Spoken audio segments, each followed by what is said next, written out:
Hello दोस्तों। Welcome to the ज्ञान with फरमान। उम्मीद करता हूँ आप सब अच्छे से होंगे आपका। आज की वीडियो में हम बात करेंगे आपका पूरा प्रोसेस के बारे में आपका, जो कि हम फॉलो करते हैं ई डोजियर फिल करते टाइम आपका।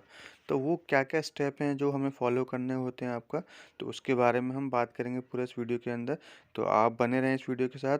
तो सबसे पहले तो मैं आप सभी को शुभकामनाएं, सभी को मुबारकबाद देना चाहता हूँ, जो भी लोग ई डोजियर फिल करने के लिए आपका सेलेक्ट हुए हैं या शॉर्टलिस्ट हुए हैं आपका, क्योंकि आप सेकंड स्टेज पे आ चुके हैं आपका। और आप फाइनल रिजल्ट आएगा, उसके बाद आपका मेडिकल होगा and then you will be selected, तो आपको अपॉइंटमेंट लेटर मिलेगा। तो वो बहुत ही इम्पोर्टेंट आपका क्या होगा, इवेंट होगा जब आपको वो लेटर दिया जाएगा आपका। तो ये आप मान सकते हैं कि आप सेकंड स्टेज पे, सेकंड पड़ाव पे आप आ चुके हैं आपका। तो अब इस स्टेज पे आपको क्या क्या गलतियां नहीं करनी है आपका ई डोजियर फिल करते टाइम आपका, तो उस सारे प्रोसेस को हम जानेंगे आपका इस वीडियो के अंदर। तो अगर आपने इस चैनल को सब्सक्राइब नहीं किया है, so please like share and subscribe this channel, ताकि आपको DSSB, KVS, NVS, बाकी यूपी टेट, सी टेट से रिलेटेड इंपॉर्टेंट अपडेट आपको मिलती रहे। चलते हैं इस वीडियो की तरफ आपका। अब आपको क्या करना होगा उस प्रोसेस के अंदर आपका, तो वो हम जानेंगे आपका। तो continue with this video now. Now come to this here. तो जैसे ही आप DSSB ऑनलाइन आप गूगल के अंदर डालेंगे आपका, देन आपके पास ये इंटरफेस तरीके का खुल के आपका आ जाएगा आपका। तो आप जैसे ही आप इस इंटरफेस पे आते हैं आपका, तो आपको क्लिक करना होगा क्लिक टू साइन इन। तो आपको इस पे क्लिक करना होगा आपका। तो इस पे क्लिक करने के बाद आपको क्या करना है, आप इस तरह के इंटरफेस पे आप आ जाएंगे आपका। Then you will have this kind of interface. अब आपको इस तरह का इंटरफेस देखने को आपको मिलेगा आपका। तो यहाँ पे आप देख रहे हैं रजिस्टर्ड यूज़र साइन इन, तो आपको इस पे आना होगा। और जैसे ही आप इस पे आएंगे आपका, तो आपको यहाँ पे डेट ऑफ बर्थ है, रोल नंबर और आपका जो भी पासिंग ईयर रहा है आपका, जो भी पासवर्ड आपने सेव करा होगा उस टाइम पे आपका, उसको फिल करने के बाद ये आपका विजुअल कोड जो आपको दिख रहा है, ये टाइप करने के बाद आपको साइन इन कर लेना है। साइन इन करने के बाद आपको कुछ इस तरीके का इंटरफेस देखने को मिलेगा। जो भी लोग सिलेक्ट हुए हैं आपका, तो उन्हीं को ये इंटरफेस देखने को मिलेगा आपका। अब आप यहाँ देख सकते हैं कि आपको एक ऑप्शन यहाँ पे दिख रहा है आपका ई डोजियर्स। तो ई डोजियर्स वाले ऑप्शंस पे आप क्लिक करेंगे, तो ये आपका जैसे ही आप ई डोजियर वाले ऑप्शन पे क्लिक करेंगे आपको, तो इस तरीके का इंटरफेस आपको देखने को आपको मिल जाएगा आपका। Name of the candidate, father's name, mother's name, spouse name, permanent address, ये आपका ऑलरेडी फिल करा हुआ आपका होगा आपका। तो जो आपने फिल करा होगा फॉर्म को फिल करते टाइम आपका, तो वो सारा एज इट इज़ आपको देखने को यहाँ पे मिल जाएगा। अगर आपको कुछ चीज़ें आपको चेंज करनी है, तो you can change those also. तो नाउ आफ्टर दिस, सो ये पर्सनल इन्फॉर्मेशन वाले इंटरफेस के बाद आपको आप कहाँ आना होगा, उसके बाद आप इस इंटरफेस के ऊपर आपका, नेक्स्ट पेज पे आप देखेंगे तो इस तरीके का इंटरफेस आपको देखने को मिलेगा आपका। तो यहाँ पे आपको क्या क्या डॉक्यूमेंट्स हैं जो कि अपलोड करने रहेंगे। तो यहाँ पे आप देख रहे हैं 13 आपके पॉइंट्स यहाँ पे दिए हुए हैं आपका। 13 चीज़ें हैं जो आप क्या करनी है, अपलोड करनी है। तो जो जिसमें आप एलिजिबल हैं उसमें आप अपलोड कर सकते हैं आपका। जैसे आपका फ़ोटो है, सिग्नेचर है, ये आपका मैंडेटरी है, ये सभी को आपको करना ही करना है। तो इसमें जो फ़ोटो का जो साइज़ है आपका, तो वो कितना होना चाहिए आपका, 40 KB से कम होना चाहिए आपका। और अगर हम डायमेंशन की बात करते हैं, तो वो आपका 110 बाई 140 आपका होना चाहिए। मतलब जो हाइट है उसकी, जो वो 140 होनी चाहिए आपका, और जो विड्थ है उसकी वो 110 होनी चाहिए। अगर ये नहीं होता है तो वो आपको फ़ोटो अपलोड नहीं होता है आपका। तो इस चीज़ का आपको ध्यान रखना। इसी तरीके से सिग्नेचर में भी यही करना है आपको। तो इसका जो साइज़ है वो आपका 20 KB से होना चाहिए आपका। और जो फॉर्मेट है जिसमें आपको अपलोड करना होगा, वो JPG फॉर्मेट है आपका। ये ध्यान रखें, यहाँ फ़ोटो में भी और सिग्नेचर के अंदर भी आपका। तो यहाँ पे जो विड्थ दी हुई है आपका, वो सेम है आपका जो कि आपको फ़ोटो के अंदर फॉलो करी जा रही है। बस जस्ट अपोजिट ये करा है आपका कि यहाँ पे जो आपका विड्थ है वो 140 हो गई है आपका, और जो हाइट है आपका वो आपका 110 हो गई है आपका। उसके बाद आप देख रहे हैं यहाँ पे तीसरा जो ऑप्शन है वो आधार कार्ड का आपका। तो ये ऑप्शनल है, आप चाहें तो अपलोड कर सकते हैं, और अगर आप नहीं चाहते हैं तो कोई ज़रूरत भी नहीं है आपका। उसके बाद आते हैं 10th सर्टिफिकेट का आपका। तो 10th सर्टिफिकेट, तो एक तो आपका जो सर्टिफिकेट है आपका, उसको अपलोड करना होगा। तो उसका जो फॉर्मेट है वो आपको ध्यान रखना है कि कुछ डॉक्यूमेंट्स यहाँ पे जो हैं, वो ज़्यादातर जो डॉक्यूमेंट्स हैं वो PDF फॉर्मेट के अंदर हैं, और उसका जो साइज़ है आपका वो 2 MB से ज़्यादा नहीं होना चाहिए आपका। तो उसको आपको क्या करना है, आपका अपलोड कर देना है यहाँ पे आपका। तो जहाँ भी आपने PDF फाइल बना लें पहले, तो आप सारे डॉक्यूमेंट जो जो PDF फाइल्स में आपके मांगे जा रहे हैं आपका, तो उन सब का आपका एक सेपरेट एक फ़ाइल आप बना लें। उसके बाद आपको बहुत ज़्यादा ईज़ी हो जाएगा आपको अपलोड करना आपका। तो यहाँ पे PDF फाइल आपका 2 आपका MB से कम की होनी चाहिए आपका, और इस चीज़ का आप ध्यान रखें। तो ये आप अपलोड कर सकते हैं यहाँ पे। 10th जो कि मैंडेटरी आपके दिखा रहा है। इसी तरीके से थंब इम्प्रेशन है आपका, थंब इम्प्रेशन का भी यहाँ पे आपका 40 KB से ज़्यादा नहीं होना चाहिए। और विद और हाइट का ध्यान रखें आप। तो यहाँ पे जो विद और हाइट है वो 110 और 140 का है आपका यहाँ पे। तो ये आपको करना होगा आपका। तो ये भी मैंडेटरी है। तो इसको बहुत सा कन्फ्यूजन रहता है कि राइट करें या थंब करें आपका। तो वैसे तो मेल का जो है ज़्यादातर आपका लेफ्ट रहता है, लेकिन अगर आपको कन्फ्यूजन है तो आप दोनों ही थंब इम्प्रेशन को लेकर के यहाँ पे अपलोड कर सकते हैं आपका। नेक्स्ट ऑप्शन आता है आपका आपका यहाँ पे आप देख सकते हैं ओबीसी क्रीमी लेयर सर्टिफिकेट। तो अगर आप इसके लिए एलिजिबल हैं, अगर आप ओबीसी कैटेगरी में आते हैं तो तभी आप इसको क्लिक करेंगे आपका। अगर आप जनरल में हैं तो आपको कोई ज़रूरत इस ऑप्शन की नहीं पड़ेगी आपका। Now come to the next one, that is the documentary proof of recognition of the degree course as well as university institution itself. तो यहाँ पे आपको क्या करना है, तो एक प्रूफ आपको एक डॉक्यूमेंट ऐसा होना चाहिए जो ये शो करे आपका कि ये जो आपकी जो डिग्री है, जो बीएड की डिग्री है, वो क्या है आपका, वो कहीं ना कहीं एक रिकॉग्नाइज्ड आपके इंस्टीट्यूट से है आपका। तो जो जिस इंस्टीट्यूट से आपने बीएड करा है आपका, वो क्या है आपका, वो एफिलिएट है पर्टिकुलर यूनिवर्सिटी से आपका। तो उसके लिए आपको एक अप्रूवल लेना होगा। तो वहाँ पे आप एनसीटी का सर्टिफिकेट है आपका, उसको कर सकते हैं, या फिर जो ऑर्डर होता है आपका रिकॉग्निशन का, वो आप वेबसाइट पे जाके एनसीटी की अपलोड कर सकते हैं। तो वहाँ पे आप कॉलेज को देख सकते हैं, उसके बाद अपलोड कर देंगे आपका। नेक्स्ट आप यहाँ देख सकते हैं कि कॉपी ऑफ एडमिट कार्ड। तो इस चीज़ का आपको बहुत ज़्यादा ध्यान रखना है कि बहुत सारे स्टूडेंट्स के जो ये आपकी प्रॉब्लम रही है आपका, कि उनके जो एडमिट कार्ड हैं उनके पास जो है वो इन्विजिलेटर के साइन वाला एडमिट कार्ड नहीं है आपका। तो वो बहुत ज़्यादा प्रॉब्लम क्रिएट कर रहा है आपका, क्योंकि उनको बहुत ज़्यादा रिकॉल नोटिस आपके आ रहे हैं आपका। तो इस चीज़ का आपको बहुत ज़्यादा ध्यान रखना है। तो यहाँ पे आप पीडीएफ फॉर्मेट है 2 MB का आपका, तो इसको भी आपको क्या करना, अपलोड करना, ये मैंडेटरी है आपका। नेक्स्ट आप देखें जो 9th ऑप्शन आपका आ रहा है यहाँ पे, तो ये SC और ST से जो लोग बिलोंग करते हैं आपका, तो उनके लिए है आपका। तो वो लोग अपना सर्टिफिकेट अपलोड करें एक आपका कॉम्पिटेंट अथॉरिटी से आपका।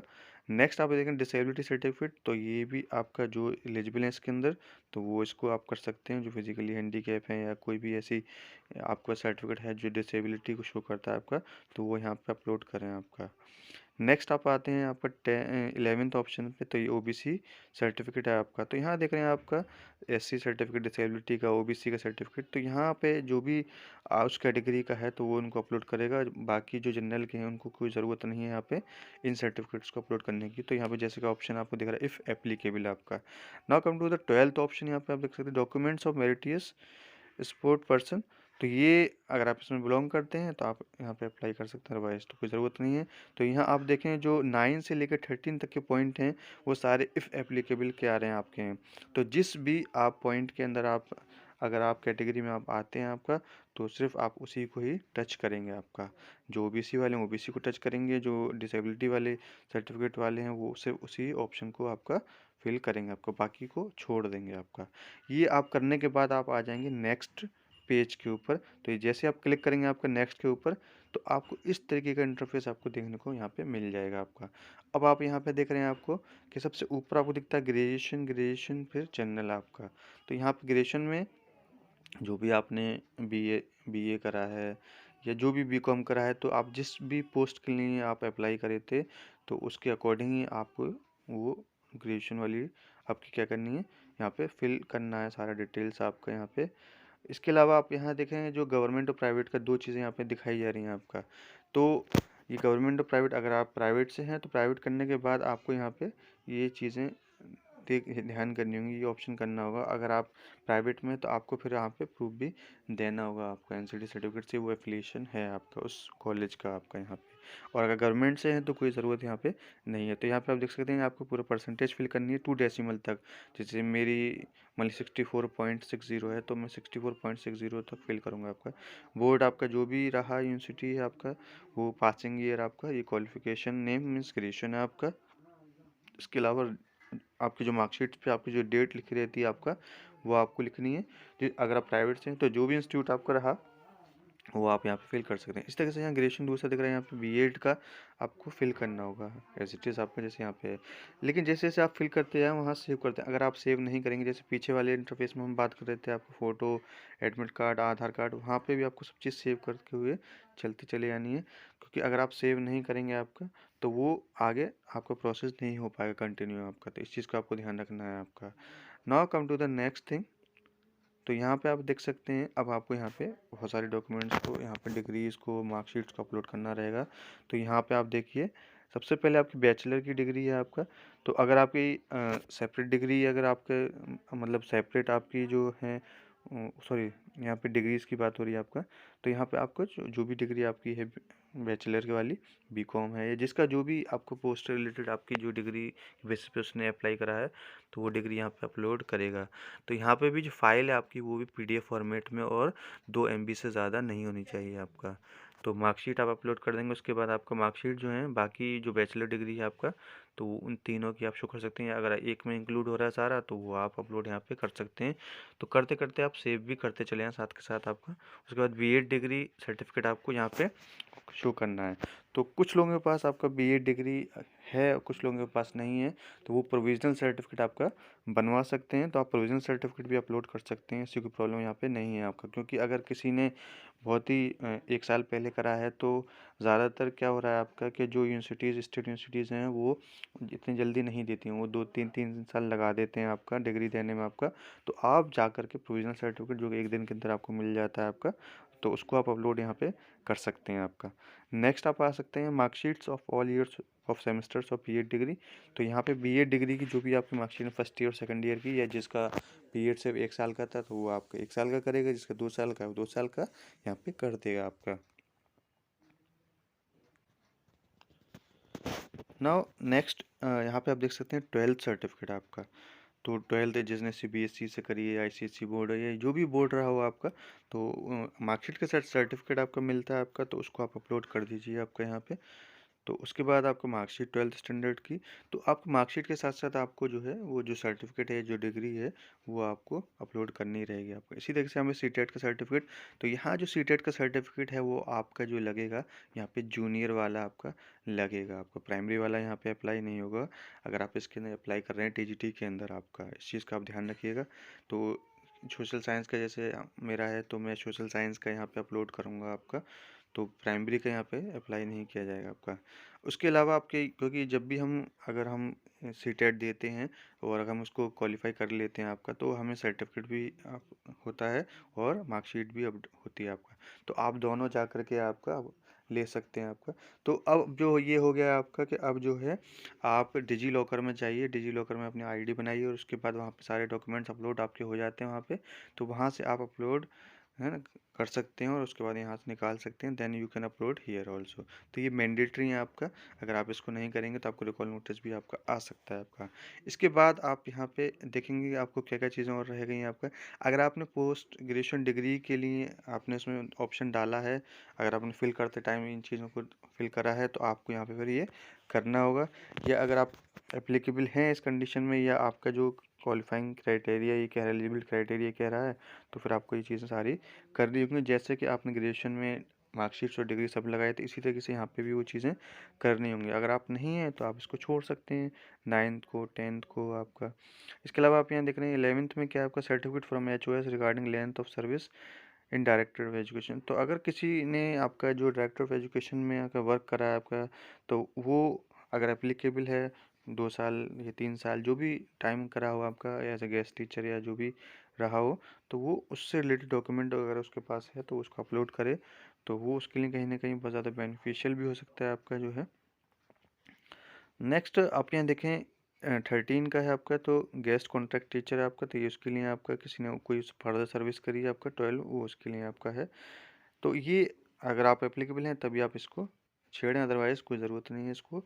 आप सीधे आपके 14 पॉइंट पे आपके आ जाएंगे। तो यहाँ पे आपका प्रूफ मांग रहा है कि हिंदी आपने पढ़ी है या नहीं पढ़ी है आपका 8 तक आपका।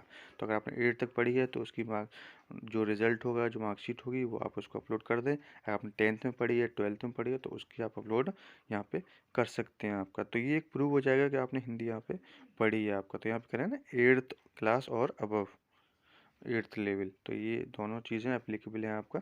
तो आप चाहे 8th का भी कर सकते हैं, या फिर उससे ऊपर अगर किसी में हिंदी पढ़ी है आपने, तो वहाँ पे आप फिल कर सकते हैं। तो इस तरीके से आपने ये सारे पॉइंट्स क्लियर कर लिए हैं। देन आप नेक्स्ट जैसे ही क्लिक करेंगे आपका नेक्स्ट पे, तो ये इस तरीके का इंटरफेस आपको देखने को मिलेगा आपका। अब ये मैंने तो फिल कर दिया था आपका, तो मेरा एडिटर आपको यहाँ पे शो कर रहा है आपका। लेकिन अगर आपका कोई भी अगर एडिशनल डॉक्यूमेंट्स आपको एफिडेविट है कुछ भी है आपका, और रिमार्क्स के साथ आपको क्या करना है, यहाँ पे कर देना है, उसके बाद आपको सेव कर देना है। तो ये सारा प्रोसेस करने के बाद आप जो है ये चीज़ का ध्यान रखें कि कोई कमी ना रहे आपका जब भी भरें इसको आपका। और अगर कोई रिमार्क्स है या कोई भी ऐसी आपको डिटेल देनी है, तो आप वहाँ पर रिमार्क्स में आप डाल सकते हैं जो भी पॉइंट्स आप फिल कर रहे थे आपका। जैसे डिग्री का है या प्रोविजनल सर्टिफिकेट का है या एडमिट कार्ड का है आपका। बहुत से लोगों का एडमिट कार्ड खो गया है तो वो लोग एफआईआर की सर्टिफिकेट आपका लगा रहे हैं आपका। तो इस तरीके से वो अपने ईडोजियर को फिल करें। तो आप ईडोजियर ज़रूर फिल करें आपका, क्योंकि आप ईडोजियर अगर फिल नहीं करेंगे आपका, तो आपको रिकॉल नोटिस भी नहीं मिल पाएगा आपका। तो 2 रिकॉल नोटिस दिए जाते हैं आपका। तो आप अगर कोई भी कमी है तो उसको पूरा कर सकते हैं। तो आप पहले तो यही करें कि जितने भी डॉक्यूमेंट्स हैं वो सारे आपके पास होने चाहिए डोजियर फिल करना। चाहे आप जो 15 दिन में आपको मिल रहे हैं, तो आप 4-5 दिन के अंदर पूरा कलेक्ट कर लें, उसके बाद ही आप ई डोजियर को फिल करें आपका। तभी आप जो है बिल्कुल सेटिस्फाई हो पाएंगे आपका। तो अगर कोई इसमें भी कमी रह जाती है तो आपको रिकॉल नोटिस दे दिया जाएगा। तो इस तरीके से आप करने के बाद फिर आपको डिक्लेरेशन पे क्लिक करना है, then it will be submitted. और सबमिट होने के बाद फिर आपको जो इंटरफेस आएगा आपका, तो वहाँ पे आप देखेंगे जो ई डोजियर नंबर आपको मिल जाएगा आपका। तो ई डोजियर नंबर मिल के इसका मतलब आपका ई डोजियर फिल हो चुका है आपका। तो इस तरीके से आपका पूरा प्रोसेस कंप्लीट होता है आपका जो है ई डोजियर फिल करने का आपका। तो उम्मीद करता हूँ आपको ये वीडियो अच्छी लगी हो आपका। So please like share subscribe this channel. Thank you so much. तो उम्मीद करता हूँ कि आप लोग अच्छे से इस चीज़ को करेंगे आपका, ताकि आप फाइनल रिजल्ट आपका ईजिली आप उसके अंदर सिलेक्शन आपका हो सके। उम्मीद करता हूँ आप सबका सिलेक्शन हो, जो भी लोग अच्छे से परफॉर्म करें आपका। Thank you so much. Bye everyone.